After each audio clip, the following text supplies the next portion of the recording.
సంబంధించిన అన్ని రికార్డులను చూసి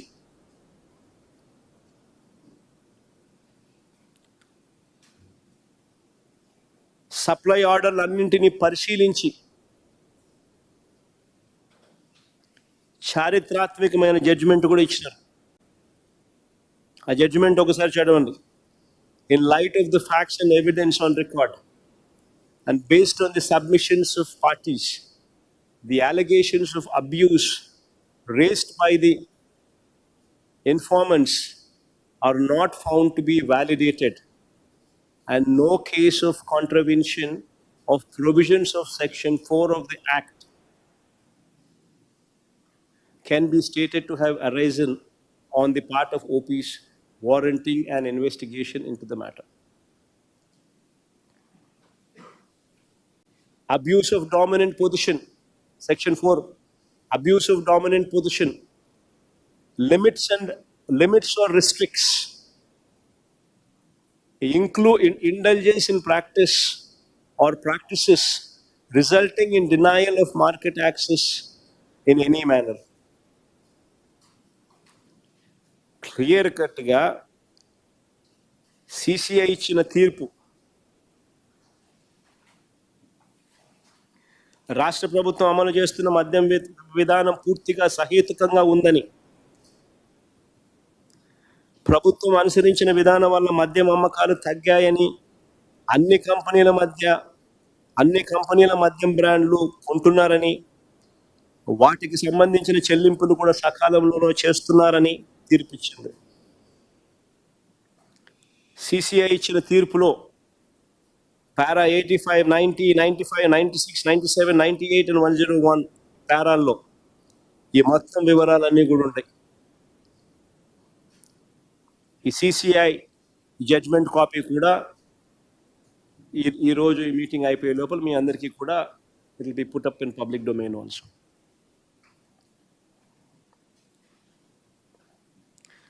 వాస్తవాలు ఇలా ఉంటే తప్పు చంద్రబాబు చేసి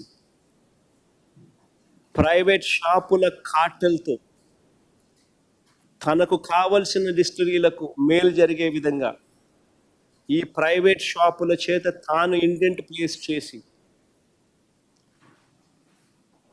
తాను ఈ రకమైన 5 డిస్టిలరీలకు 69% ఆర్డర్లు ప్లేస్ చేసి ఆయన స్కామ్ చేస్తే ఎదురు ఆరోపణ ఆయన చేస్తాడు. ప్రతి బాటిల్ మీద క్యూఆర్ కోడ్ పెట్టి అమ్మేటప్పుడు ఆ క్యూఆర్ కోడ్ను స్కాన్ చేసి ఆ స్కాన్ చేసిన క్యూఆర్ కోడ్ డైనమిక్గా రియల్ టైం బేసిస్లో ఆటోమేటిక్గా అప్లోడ్ అవుతుంది. దాని ఆధారంగా పారదర్శకంగా మేం చేస్తే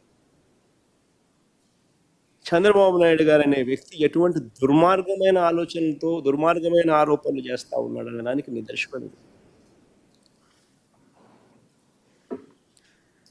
వాస్తవాలు ఇలా ఉంటే చంద్రబాబు నాయుడు గారు ఇప్పుడు భయపెట్టి బెదిరించి తప్పుడు సాక్ష్యాలు సృష్టించి తప్పుడు వాంగ్మూలాలను సృష్టించి అరాచకంగా చంద్రబాబు నాయుడు గారు వ్యవహరిస్తూ ఉన్నాడు. బ్రేవరేజెస్ కార్పొరేషన్స్లో పనిచేస్తూ ఉన్న సత్యప్రసాద్ అనే వ్యక్తి ఒక సాధారణ ఉద్యోగి, సూపరింటెండెంట్ స్థాయి. ఎంతమంది సూపరింటెండెంట్ ఉంటారో తెలుసా ఎక్సైజ్ డిపార్ట్మెంట్లో? 10ల సంఖ్యలో ఉంటారు. ఒక సాధారణ స్థాయి ఉద్యోగి. అనూష అని ఇంకొక అమ్మాయి ఎవరు, ఆమె చిన్న క్లరికల్ ఉద్యోగి, అది కూడా అవుట్ సోర్సింగ్ ఉద్యోగి. ఏందండి వాళ్ళని బెదిరించి వాంగ్మూలం తీసుకోవడం?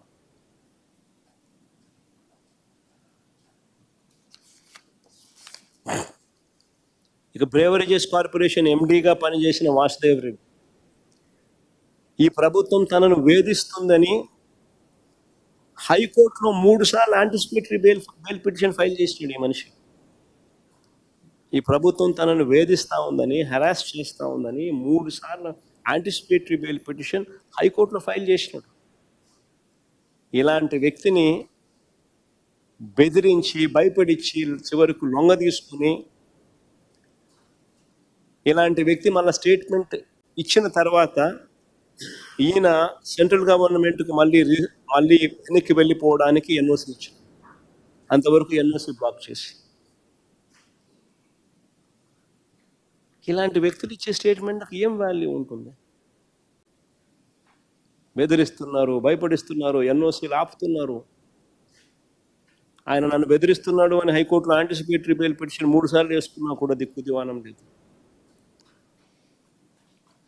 అలాంటి వ్యక్తులు ఇచ్చే స్టేట్మెంట్కి ఏం వాల్యూ ఉంటుంది? ఇంకొక ఆయన విజయసాయి రెడ్డి,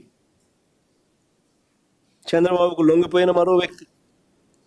రాజ్యసభ సభ్యుడిగా 3.5 సంవత్సరం తనకు టర్మ్ ఉండగా చంద్రబాబు నాయుడు గారి కూటమికి మేలు చేసేందుకు ఆయన రాజ్యసభ సభ్యత్వానికి ఆయన రాజీనామా చేశాడు.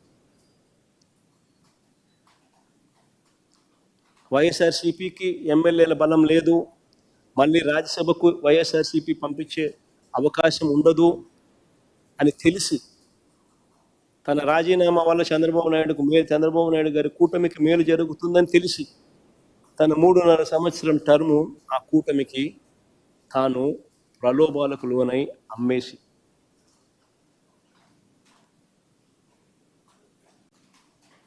అలాంటి వ్యక్తి ఇచ్చే స్టేట్మెంట్లకు ఏం వాల్యూ ఉంటుంది? అటువైపు నుంచి మనం కూడా ఇటువైపున ఏమన్నా తీసుకొని ఇటువైపున తీసుకొని ఇదే మాదిరిగానే చెప్పిస్తే వాల్యూ ఉంటుంది?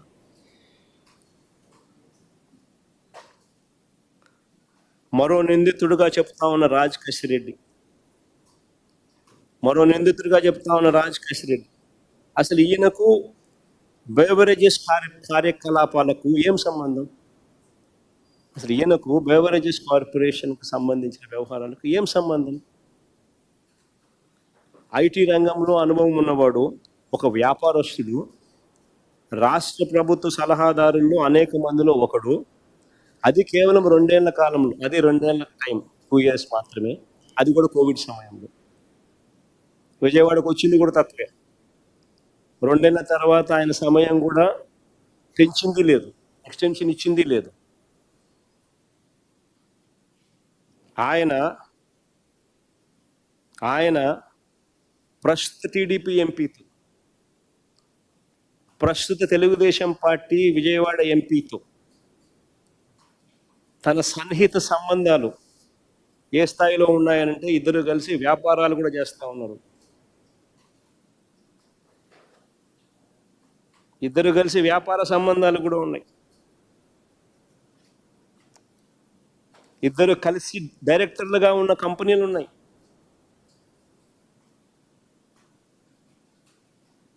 ఈ వ్యక్తి అయితే తెలుగుదేశం పార్టీకి సంబంధించిన సన్నిహిత సంబంధాలతో కలిసి ఉన్నాడు.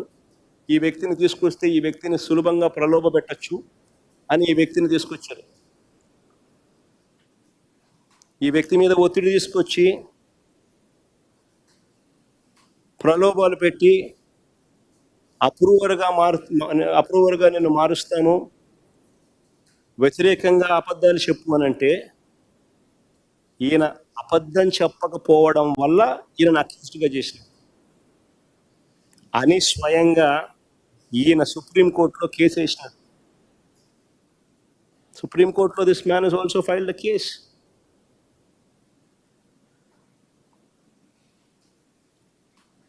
ఒకవేళ ఈయన కూడా వీళ్ళకి కావలసిన పద్ధతి ప్రకారం స్టేట్మెంట్ గాన ఇచ్చిందంటే ఈయనను కూడా వాసుదేవ్ రెడ్డిని వదిలేసినట్టుగానే వదిలేసింది.